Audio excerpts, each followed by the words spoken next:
నమస్తే, నేను ఇందు. Miss world పోటీలో భాగంగా ఇచ్చిన ట్రీట్లో రేవంత్ రెడ్డి గారు అండ్ నాగార్జున గారు ఇద్దరు పక్కపక్కనే కూర్చున్నట్టు తెలుస్తుంది. మరి ఇద్దరి మధ్య రాజీ కుదిరిందని చెప్తారా? మరి దీని గురించి మాట్లాడడానికి మనతో పాటు డాక్టర్ దుర్గా వడ్లమాని గారు ఇప్పుడు మనతో ఉన్నారు. నమస్తే మ్యామ్. మేడం, మరి చూసుకుంటే మిస్ వరల్డ్ పోటీలో భాగంగా ఇచ్చిన ట్రీట్లో నాగార్జున గారు అండ్ సీఎం రేవంత్ రెడ్డి గారు కూడా ఇద్దరు పక్కపక్కనే కూర్చున్నటువంటి విజువల్ నిన్న మనం చూసాం. అంటే ఇద్దరి మధ్య రాజీ కుదిరిందని చెప్పచ్చు అంటారా? ఏ విధంగా చూడొచ్చు అంటారు దీన్ని? ఇవన్నీ తాత్కాలికంగా ఉంటాయండి. ఇప్పుడు రాజకీయాలు, సినిమా మనం ఎన్నిసార్లు చెప్పుకున్నా కూడా ఇద్దరూ కలిసే ఉంటారు. అవును. సో ఎవరి అవసరాలు వాళ్ళకు ఉంటాయి. కొట్లాటలు వచ్చినప్పుడు కొట్లాడుకుంటారు. మీరు చెప్పినట్టుగా ఇట్లాగా ఆక్రమణలు జరిగినప్పుడు ప్రభుత్వ విధి వాటిని మళ్ళీ తిరిగి తీసుకోవటం, లేదు అక్రమ నిర్మాణాలు కూల్చేయటం అనేది ప్రభుత్వం తరఫున జరుగుతాయి. అవన్నీ కూడా జరగాలి కూడా. ఇప్పుడు మీరు సామాన్య మానవుడికి ఒకలాగా, ఒక సెలబ్రిటీ అనేసరికి ఇంకొకలా చూడకూడదు అనేది మనం ఈ విషయం ద్వారా మనకు అర్థమవుతుంది. ఓకే, అంటే రేవంత్ రెడ్డి గారు ఎవరైనా ఒకటే అనేది ఆయన హైడ్రాలో భాగంగా ఈ పనులు చేశారు. సో దాన్ని మనం ఎందుకు తప్పు పట్టాలి? ఇప్పుడు నాగార్జున ఒక హీరో అయి ఉండొచ్చు, నాగార్జున తండ్రి గారు ఒక పెద్ద హీరో అయి ఉండొచ్చు. అంటే మీరు హీరోలు అయితే అక్రమంగా కట్టేస్తారా? కట్టచ్చా? తప్పు కదా. మీరు ఇంకా బాధ్యతగా ఉండాలిగా.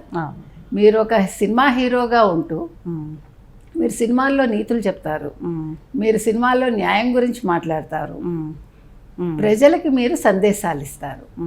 అది మీరు ఆచరణలో కూడా చూపించారు. ఎందుకు చెప్తున్నామంటే మీకు గుర్తుందో లేదో, ఇప్పుడు తమిళనాట విజయ్ ఉన్నారు కదా, హీరో విజయ్. అతను ఒక కారు ఇంపోర్ట్ చేసుకున్నారు. చేసుకున్నాక ఆ ఇంపోర్ట్ చేసుకున్న కారుకి ట్యాక్స్ కట్టాల. ఓకే, కట్టకుండా కోర్టుకు వెళ్ళారు. ఈరోజు రాజకీయాల్లోకి వచ్చాడు ఆయన. మరి తప్పు కదా. ఖచ్చితంగా ఎవరైనా కూడా. నేను అనేది అది, మీరు ఒక బాధ్యత గల నటుడు అనుకుంటే మీరు చేసే పనులు కూడా బాధ్యతగా చేయాలి. అంతేగాని నేను ఒక సెలబ్రిటీని కాబట్టి నన్ను ప్రశ్నిస్తారా అంటే ప్రశ్నిస్తారు. మీరు ప్రజలకి మీరు జవాబుదారీతనంగా ఉండాలి. మిమ్మల్ని వాళ్ళు ఒక హీరోగా మిమ్మల్ని ప్రజలు గుర్తించారు. మీరేం దిగిరాలా. మీరు ఒక హీరో కాబట్టి మీకు ప్రత్యేకంగా ఏమీ రూల్స్ రెగ్యులేషన్స్ ఉండవు. మీకోసం ఒక ప్రత్యేకంగా ప్రభుత్వం కూడా ప్యారలల్గా నడవదు. సామాన్య మానవుడికి ఏదో మీకు అది, మీరు సామాన్య స్థాయి నుంచే ఒక ఉన్నత స్థాయికి వెళ్ళారు. అందుకు కారణం ప్రజలు. ప్రజలు ఒక సినిమా చూసి మీ నటన మెచ్చుకున్నప్పుడే మీరు ఒక నటుడుగాను నటిగాను నిలుస్తారు. కాబట్టి ఖచ్చితంగా ఇందులో నాగార్జున తప్పు చేస్తుంటే రేవంత్ రెడ్డి గారు చేసింది 100% సరైంది. అయితే నిన్న ఈ ఏదైతే పేజెంట్ జరుగుతుందో మిస్ వరల్డ్ పేజెంట్, ఇందులో పక్కపక్కన కూర్చుంటారు, తప్పులేదు. ఆయన ఒక ముఖ్యమంత్రితో ఎవరికైనా కూడా పనులు ఉంటాయి. అసలు ఆ ఛాన్స్ ఎప్పుడు దొరుకుతుందా అని ఎవడైనా చూస్తాడు. సో నాగార్జునకి మరి అనుకోకుండా అనుకుని వచ్చిందో ఒక ఛాన్స్ వచ్చింది. So he will utilize that. అంత మాత్రాన ఆయన ఎన్ కన్వెన్షన్ కూల్చివేతలు ఆగిపోతాయి, లేకపోతే ఎన్ కన్వెన్షన్ మళ్ళీ కట్టుకోవడానికి వీలవుతుంది, ఇలాంటి ఊహాగానాలకైతే నేను తెరలేస్తుంది లేకపోతే తెర తీస్తారని నేను అనుకోవట్లా. ఓకే, తమ్ముడే ప్యాకెట్ ఖచ్చితంగా కదా. ఎక్కడైనా బావ కానీ వంగతోటలో బావ కాదట. ఆ రకంగా అంటే రేవంత్ రెడ్డి గారు కొన్ని పనులు చాలా చక్కగా చేస్తున్నారు. సరే, కొంతమందికి నచ్చుతాయి, నచ్చవు. అది ప్రతి ప్రభుత్వంలోనూ మంచి చెడు అనేది ఉంటుంది. అది చూసే పెర్సెప్షన్. ఇప్పుడు మీరు నాకు ఇష్టం అనుకోండి, మీరు తప్పు చేసినా కూడా సర్లే మన హిందూనే కదా, ఏమైందిలే, కాస్త చూడనట్టు ఉందాం అని అనుకోవటం తప్పు. ఎప్పుడు కూడా ఏదైనా ఇంట్లోంచి మొదలవ్వాలండి. నేను మీకు చెప్పే ముందు నా ఇంట్లో నేను సరిదిద్దుకున్నాక మీకు చేయాలి. సో రేవంత్ రెడ్డి గారు చేసింది నా దృష్టిలో అయితే కరెక్ట్ కదా. అవును. అందుకని ఇవాళ వాళ్ళిద్దరూ కలిసి ఆ పేజెంట్లో కూర్చున్నారు కాబట్టి వాళ్ళ మధ్య ఏమీ స్పర్ధలు ఉండవనో, లేదంటే ఆయన అక్రమ నిర్మాణాలకి ఈయన గ్రీన్ సిగ్నల్ ఇస్తారనో అనేది ఖచ్చితంగా ఉండదు నా దృష్టిలో అయితే. ఎందుకంటే నాగార్జున ఒక హీరో కావచ్చు, ఓకే, లెట్ ఇట్ బి. రకరకాలు ఉంటాయి. ఇప్పుడు ఏమండి, వీళ్ళు కొంతమంది నటులు కొన్ని పార్టీలకి ఫర్గా ఉంటారు, కొంతమంది నటులు ఇంకొన్ని పార్టీలకి ఫర్గా ఉంటారు. అది వాళ్ళ వ్యక్తిగతం. సరే నాకు ఆ పార్టీ ఇష్టం కదా అని నేను తప్పు చేస్తానని కాదు, నాకు ఆ పార్టీ నచ్చలేదు కాబట్టి నేను ఆ పార్టీని తిడతానని ఉండదు. లేదు, తప్పులు అనేవి పార్టీల పరంగానూ ఉండవు, వ్యక్తుల పరంగానూ ఉండవు. ఒక మనిషిగా, ఒక సెలబ్రిటీగా పక్కన పెట్టి ఒక మనిషిగా నాగార్జున చేసింది తప్పైనప్పుడు ఖచ్చితంగా అది ఏ ప్రభుత్వం ఉన్నా, ఒకవేళ కాంగ్రెస్ ఉన్నా, రేపొద్దున ఒకవేళ ఇంకో ప్రభుత్వం వచ్చినా కూడా తప్పుగానే చూడాలి. రేపొద్దున ఇంకో ప్రభుత్వం వచ్చాక మళ్ళా నాగార్జున గారికి ఓకే మీరు కన్వెన్షన్ కట్టేసుకోండి అంటే ప్రజలు ఊరుకోకూడదు. సో మీరు అన్నట్టు సీఎం రేవంత్ రెడ్డి గారు ఒక చిన్న పెద్ద లేకుండా, అలాగే సెలబ్రిటీ అనేది లేకుండా ఒక న్యాయంగానే ముందుకు వెళ్ళారని చెప్పొచ్చు అంటారు? ఖచ్చితంగా చెప్పచ్చు, ఎందుకంటే వెళ్ళాలి కూడా. ఒక ముఖ్యమంత్రి స్థాయిలో ఉన్న వ్యక్తి తన పరభేదాలు ఉండకూడదు. నాకు ఇతను నచ్చాడు కాబట్టి ఓకే చూసి చూడనట్టు ఉంటాను కాదు. హైడ్రా ఎందుకు తీసుకొచ్చారండి? ఇప్పుడు మూసీ పరివాహక ప్రాంతం ఏదైతే ఉందో అక్కడ నాళాల మీద ఇల్లు కట్టేయటం వల్ల ప్రతి వర్షాకాలం మనం చూస్తున్నాం ఎంత ఘోరాలు జరుగుతున్నాయి. నీళ్ళు ఎక్కడికి వెళ్తాయి? ఇప్పుడు మనం ఒక నాళా మీద ఇల్లు కట్టేసుకుంటే మన తప్పు కదండి. కరెక్ట్, నాకు ఇల్లు కావాలి, నేను ఒక చోట నివాసం ఉండాలి అని చెప్పి నేను ప్రజలకి సంబంధించిన ఒక దాని మీద ఇల్లు కట్టుకోవటం అనేది ఒక స్థలంలో ఇది అందరికీ సంబంధించింది కదా. నాళా అనేది అందరికీ సంబంధించి. మేడం, మరి ఈ నేపథ్యంలో చూసుకుంటే హైడ్రాకి సంబంధించి పెద్దవాళ్ళ కంటే కూడా ఒక పేదవాళ్ళకి టార్గెట్ చేసి, అంటే పేదవాళ్ళు చాలా సఫర్ అయినట్టు తెలుస్తుంది. అంటే వాళ్ళు ఒక ఈఎంఐ ద్వారానో కష్టపడి సంపాదించుకొని ఆ ఇల్లు అనేది కన్స్ట్రక్ట్ చేసుకుంటారు ఒక కళగా. అలాంటిది ఇవాళ రోజున పేదవాళ్ళ ఇళ్లను ఇలా కూలగొట్టడము వాళ్ళకి ఎంతవరకు కరెక్ట్ అంటారు? మామూలుగా అంటే మీరు కొనుక్కునేటప్పుడు మీ బాధ్యత కదా. మీరు ఇప్పుడు ఇంత లోన్లు పెట్టుకుని ఇంత కష్టపడి మీరు ఒక ఇల్లు కొనుక్కుంటారు. కొనుక్కున్నప్పుడు మనం కాగితాలు పరిశీలించుకుంటామా? సార్, వాళ్ళకి అఫీషియల్ గా కూడా లీగల్ కనెక్షన్స్ కానివ్వండి, లేకపోతే అవన్నీ పక్కన పెట్టండి. నేనేం అడుగుతున్నానంటే, ఇప్పుడు నేను ఒక ఇల్లు కొనుక్కుంటున్నానండి, ఆ పరిసరాలు చూసుకోవాలిగా. ఇప్పుడు ఇది నాళా మీద కట్టారు, ఇది తప్పు అనే భావన నాలో ఉండాలి. మీకు అర్థమైందా? ఒక పౌరుడిగా లేకపోతే పౌరురాలిగా నేను ఆలోచించాల్సింది ఏంటంటే, నాకు ఇల్లు కావాలి, కరెక్టే, నేను చాలా కష్టపడి ఒక ఇల్లు కొనుక్కుంటున్నా, నేను ఎన్నో అప్పులు చేసి కొనుక్కుంటున్నా, కానీ నా బాధ్యత ఏంటంటే నేను కొనుక్కునే ముందు అది నాళా దగ్గర ఉంది లేదా నాళా మీద ఉంది, దీని వల్ల మిగిలిన వాళ్ళకి ఇబ్బంది అవుతుంది, ఆ ఆలోచన నాలో. కానీ గవర్నమెంట్ కూడా దీనికి ఏమి అపోజిట్ గా మాట్లాడలేదు. ముందు ప్రభుత్వాలు అలా చేశాయి, ఆ తప్పుని వాళ్ళు సరిదిద్దుతున్నారు, మనం యాక్సెప్ట్ చేయాలండి. ఇప్పుడు ఒక యుద్ధం జరుగుతుంది, యుద్ధంలో అమాయకులు చచ్చిపోతారు, తప్పు చేసిన వాళ్ళు చచ్చిపోతారు, కానీ యుద్ధం మానేస్తామా మనం? ఇప్పుడు మీ మీదకు ఒక ఉగ్రవాది దాడి చేస్తాడండి అనుకుందాం, మీ కుటుంబంలో ఎవరికో ఏదో జరుగుతుంది, అప్పుడు ఉగ్రవాదిని చంపుతాం కదా. ఖచ్చితంగా.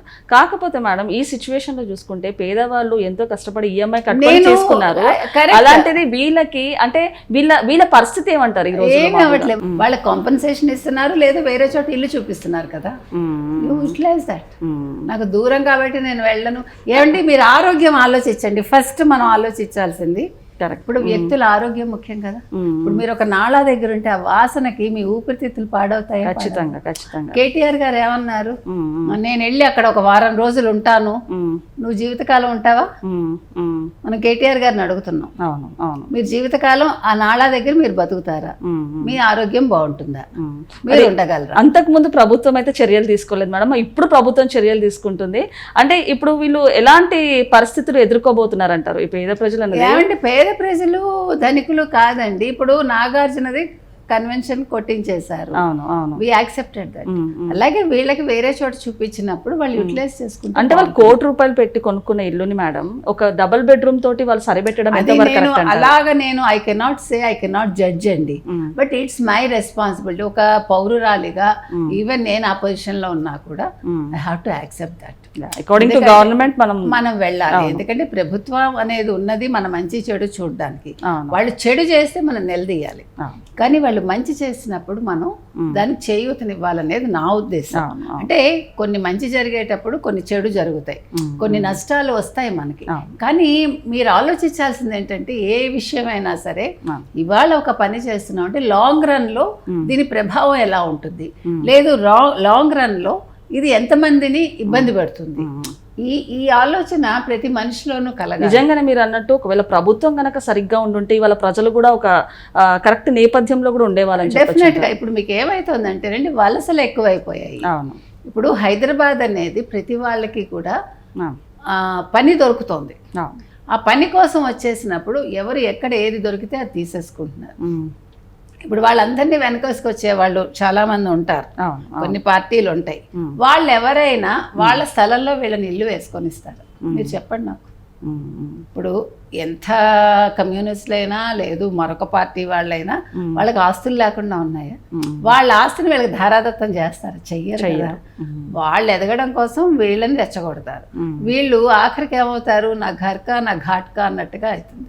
అలా కాకుండా కొన్ని సందర్భాల్లో మనం కొన్ని ఒప్పుకొని అంటే సామరస్య ధోరణిలో వెళ్ళిపోతే అప్పుడు మిగిలిన ప్రజలకి మంచి జరగచ్చు. వాళ్ళు కూడా సరే అడ్జస్ట్మెంట్ అనేది కొంత టైం పడుతుంది, నేనేం కాదని అంటల్లా. మనం ఒక చోట నుంచి ఇంకో చోటకి వెళ్ళినప్పుడు చాలా కష్టం. ఇప్పుడు ట్రాన్స్ఫర్ ఉద్యోగాలు ఉంటాయండి, సడన్ గా ట్రాన్స్ఫర్ చేస్తారు. ఒక మధ్య సంవత్సరాల్లో మనకి ట్రాన్స్ఫర్ అయిపోతుంది. పిల్లలు ఎంత ఇబ్బంది పడతారు తెలుసా?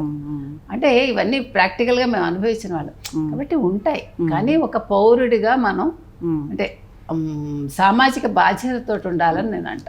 కాబట్టి మీరు ఎటు నుంచి ఎటు వచ్చినా ఇవాళ రేవంత్ రెడ్డి నాగార్జున కలిసి కూర్చున్నంత మాత్రాన ఆ సమస్యకి ఏం పరిష్కారం వచ్చినట్టు కాదు, లేకపోతే ఏదో నాగార్జున ఎన్ కన్వెన్షన్ మళ్ళీ కట్టుకుంటారని కాదు. రేవంత్ రెడ్డి ఏం చేయాలో అదే చేస్తున్నారు. రేవంత్ రెడ్డి గట్టివాడని అందరికీ తెలుసు. కాబట్టి ఇదంతా కూడా ఇప్పుడు సినిమా వాళ్ళు తిట్టుకున్నా కొట్టుకున్నా ప్రభుత్వంతో మమేకం అవుతారు. అలాగే ప్రభుత్వం కూడా సినిమా వాళ్ళకి ఏం చేయాలో రాయితీలు ఇవ్వాలంటే ఇస్తోంది. కాబట్టి కొన్ని కిలామిటీస్ వచ్చినప్పుడు అప్పుడు కూడా సినిమా రంగం ఎప్పుడు కూడా ముందుండేది గతంలో కూడా. కాబట్టి ఇవన్నీ సాధారణంగా జరుగుతాయండి. మనం ఒక చిన్న ఇన్సిడెంట్ని పట్టుకుని దాని మీద మనం ఎక్కువ డ్రాగ్ చేయాల్సిన పని లేదు అనేది నా ఉద్దేశం. సో మేడం, ఇది హైడ్రాగ్ వచ్చేసి కాంగ్రెస్ ప్రభుత్వానికి ప్లస్ అంటారా మైనస్ అంటారా? ఏంటి, కొన్ని మంచి పనులు చేసేటప్పుడు ఫస్ట్ నెగిటివిటీ చాలా ఉంటుంది, కాకపోతే దాన్ని బేర్ చేయాలి. బేర్ చేసి మీరు ముందుకెళ్తే ఇవాళ మీకు చెడు అనిపించింది రేపు మంచి అవుతుంది. ఎప్పుడైతే మీరు వర్షాకాలం, నేను మీకు గుర్తుందో లేదో ఒకసారి బాగా భారీ వర్షాలు పడినప్పుడు తిలక్ నగర్ అంబర్పేటలో ఒక మహిళ, ఆవిడ బ్యాంక్ ఎంప్లాయీ, దుర్గా ఆవిడ పేరు నాకు బాగా గుర్తు. ఆవిడట ఎవరో నాళా మూత తీసేశారు. మీకు అర్థమైందా? ఇంట్లోకి నీళ్ళు వస్తుందని నాళా మూత తీసేశారండి. ఇక్కడ మీరు ఎవరిని తిడతారు ఇప్పుడు నాకు చెప్పండి ఈ విషయంలో? అప్పుడు ఏం జరిగింది, ఆ స్కూటర్ ఆగిపోయింది. అయింది రోజు వెళ్లే దారిలో కాకుండా షార్ట్ కట్ తీసుకున్నాడు ఆయన చే నెంబర్ దగ్గర. తీసుకున్నప్పుడు ఏమైంది, ఆ నాళా మూత తీశారు. ఆవిడ బండి ఆగిపోయినప్పుడు ఆవిడ కిందకి దిగిందండి, కరెక్ట్ గా హోల్లో పడిపోయింది. డైరెక్ట్ గా హోల్లో పడిపోయింది. పడిపోయి 3 రోజులు ఏమో పట్టింది, ఆవిడ శవం ఎక్కడో తేలింది. దీన్ని ఎవరిని మీరు బ్లేమ్ చేస్తారు? అంటే మనందరిది బాధ్యత కదా, పౌరులందరిది బాధ్యత కదా. అంటే ఇప్పుడు అతను బతకడం కోసం నాళా మూత తీశాడు, అతన్ని తప్పు పడతారా? లేదు నాళాల మీద ఇల్లు కట్టుకున్న వాళ్ళని తప్పు పడతారా? ఇవన్నీ ప్రాక్టికల్గా ఆలోచించినప్పుడు మనం వీటిని జడ్జి చేయటం చాలా కష్టం. అందుకనే ప్రతిదానికి కూడా జడ్జిమెంట్ అంత తొందరగా ఇవ్వలేం మనం. కాబట్టి ఇవాళ మనం తప్పొప్పులు మనం చెప్పట్ల, కాకపోతే హైడ్రా విధానం మంచిది. దాన్ని ఏ రకంగా ఇంప్లిమెంట్ చేస్తారు, ఎట్లా ముందుకెళ్తారు అనేది ప్రభుత్వం ఆలోచించుకుని ముందుకెళ్ళాలి. ఇప్పుడు నెగిటివిటీ వచ్చేసింది, మన తిడతారు ప్రజలు అనుకుంటే తిడతారండి. ప్రజలు ఏంటంటే వాళ్ళు ఏది కూడా షార్ట్ టర్మ్ చూసుకుంటారు, లాంగ్ టర్మ్ ఫలితాలు ఎవరికి ఇప్పుడు అక్కర్లే, ఓపికలు లేవు మనకి. కాబట్టి ఇవన్నీ జరుగుతాయి, కానీ వీళ్ళు ధైర్యంగా ముందుకెళ్ళాలని నేను రేవంత్ రెడ్డి ప్రభుత్వానికి అయితే చెప్తున్నాను. ఓకే మేడం, నమస్తే.